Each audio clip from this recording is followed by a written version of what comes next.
लबनान में इजराइल अपनी जंग हार रहा है। हिजबुल्लाह से मुकाबला नहीं कर पा रहा है। हिजबुल्लाह से आमना सामना नहीं कर पा रहा है। हिजबुल्लाह को खत्म नहीं कर पा रहा। हिजबुल्लाह के हथियार नहीं छीन पा रहा है और तो और हिजबुल्लाह के हमले भी नहीं रोक पा रहा। तो आप सोच लीजिए कि हिजबुल्लाह के सामने टिक पाना इजराइल के लिए कितना मुश्किल हो चुका है। पर यह तो कुछ भी नहीं। हिजबुल्लाह के ड्रोन ने इजराइल की नाक में दम कर रखा है। हिजबुल्लाह अपने ड्रोन टेक्निक के जरिए जिस तरह से इजराइल को नुकसान पहुंचा रहा है, इस ड्रोन टेक्निक का मुकाबला करना नेतन्याहू के बस की बात नहीं रह गई। इजराइल की फौज हिजबुल्लाह के ड्रोन के आगे बेहद मजबूर और बेबस नजर आ रही है। इस हद तक कि हिजबुल्लाह अगर 21वीं सदी में जी रहा है तो उसके आगे इजराइल 20वीं सदी में खुद को देख रहा है। सलाम, नमस्ते, सत श्री अकाल। मैं हूं आपके साथ हर्षिता मिश्रा और आप देख रहे हैं टाइम्स मेल। इजराइल की फौज के लिए लबनान पर कब्जा करना बहुत मुश्किल होता जा रहा है। अमेरिका की मदद के बावजूद इजराइल को लबनान पर कब्जा करने में बहुत दिक्कत हो रही है। लबनान में अमेरिका परस्त हुकूमत है। लबनान का सदर भी अमेरिकियों की आंख का तारा है और लबनान का वजीर आजम भी इजराइल, अमेरिका और मगरबी मुल्कों का चहेता है। इतनी अंदर तक घुसने के बाद भी लबनान पर कब्जा करने में इजराइल के पसीने छूट रहे हैं। इसकी सबसे बड़ी वजह यह है कि लबनान के सामने इजराइल के फौजी टिक नहीं पा रहे। लबनान के फौजी हिजबुल्लाह के ड्रोन हमले में मारे जा रहे हैं। ऐसा कोई दिन नहीं गुजर रहा है फौजी जख्मी ना हो रहे हों या फिर उनके चीथड़े ना उड़ रहे हों। लबनान के भीतर कदम रखने के बाद इजराइल की फौज काफी ज्यादा मुश्किलों से जूझ रही है। अपना एक एक कदम फूक फूक कर आगे बढ़ा रही है, क्योंकि कब, किस वक्त और कहां पर इजराइल का कौन सा फौजी कब ड्रोन हमले का शिकार हो जाए, कब मोर्टार हमले में मारा जाए, कब गाइडेड मिसाइल के जरिए ठोक दिया जाए, इसकी कोई गारंटी नहीं। जितनी बेरहमी से इजराइल लबनान के आम शहरियों को कत्ल कर रहा है, जेनोसाइड कर रहा है, लबनान के लोगों को चुन चुन कर मार रहा है, उतनी ही बेदर्दी के साथ हिजबुल्लाह भी लबनान के लोगों के कत्ल का बदला ले रहा है। लबनानी लोगों के कत्ल का किसास ले रहा है और जब जब इजराइल की फौज पर हमला करता है, इजराइल की फौज खुद को चीथड़ों में देखती है। हाथ अलग, पांव अलग और कभी कभी तो उन्हें बचाने के लिए आने वाला इजरायली मिलिट्री का हेलीकॉप्टर भी धुआं धुआं हो जाता है। हिजबुल्लाह के ड्रोन हमले में जो लोग मारे जाते हैं उन्हें निकालना भी इजराइल के लिए चैलेंज बन चुका है। लेकिन जो फौजी हिजबुल्लाह के हमले में जख्मी हो गए हैं उनका इलाज आज भी चल रहा है और कुछ तो ऐसे भी हैं जो इजरायली अस्पताल की बेड पर जख्म से करहा रहे हैं। पर जो इजरायली फौजी हिजबुल्लाह के हमले में जिंदा बच गए उनके लिए हिजबुल्लाह के ड्रोन किसी भूत से कम नहीं। अब इजरायली अखबार येदियोत अहरोनोत यानी वाई नेट ने एक ऐसी खबर छापी है जिसको पढ़ने और समझने के बाद इतना तो जाहिर हो गया है कि आने वाले लंबे वक्त तक इजराइल के पास हिजबुल्लाह के एफपीवी ड्रोन का कोई तोड़ नहीं है और ना हिजबुल्लाह से मुकाबला करने के लिए इजराइल के पास कोई जंगी हिकमत अमली है। लेकिन अब तक इजराइल की तमाम कोशिशें बेकार रहीं।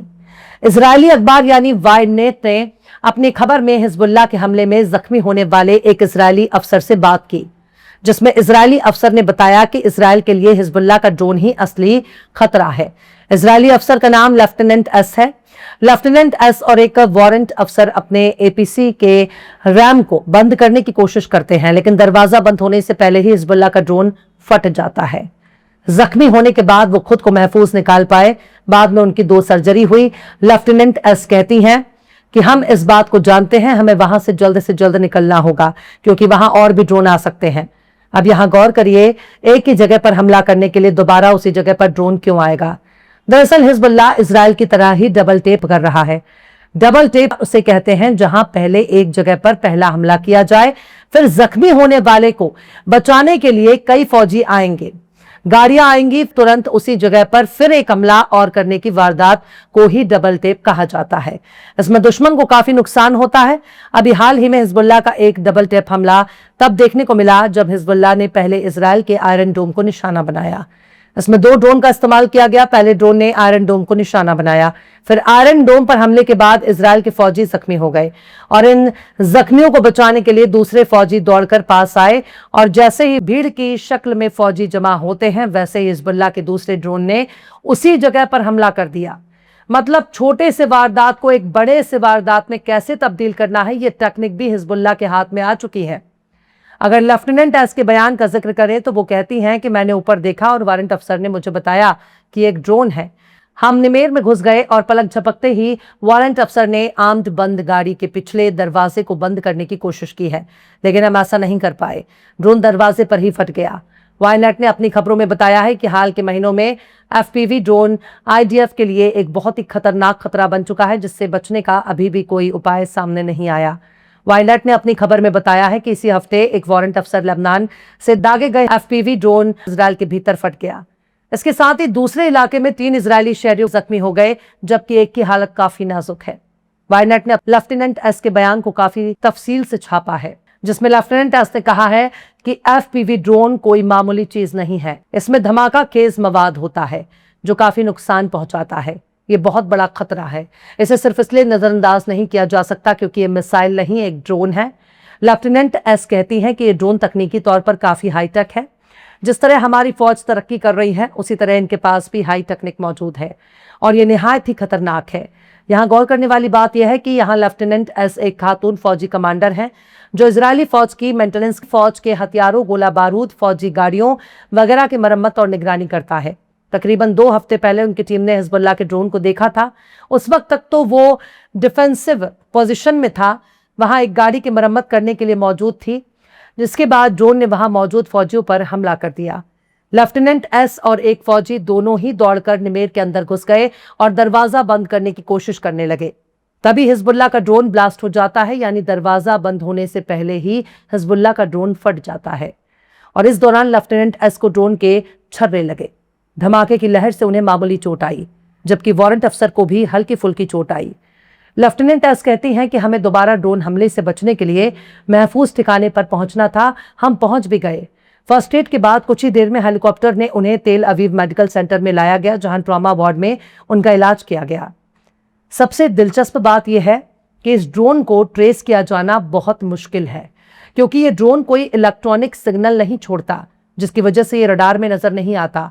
इसे कंट्रोल करने के लिए फाइबर ऑप्टिक केबल का इस्तेमाल होता है, जो बेहद पतला होता है। मिसाल के तौर पर पतंग उड़ाने वाली डोर जितनी पतली या उससे भी कहीं ज्यादा बारीक केबल हो सकती है और ये इसी केबल के जरिए कनेक्ट होकर अपने शिकार की तलाश करता है।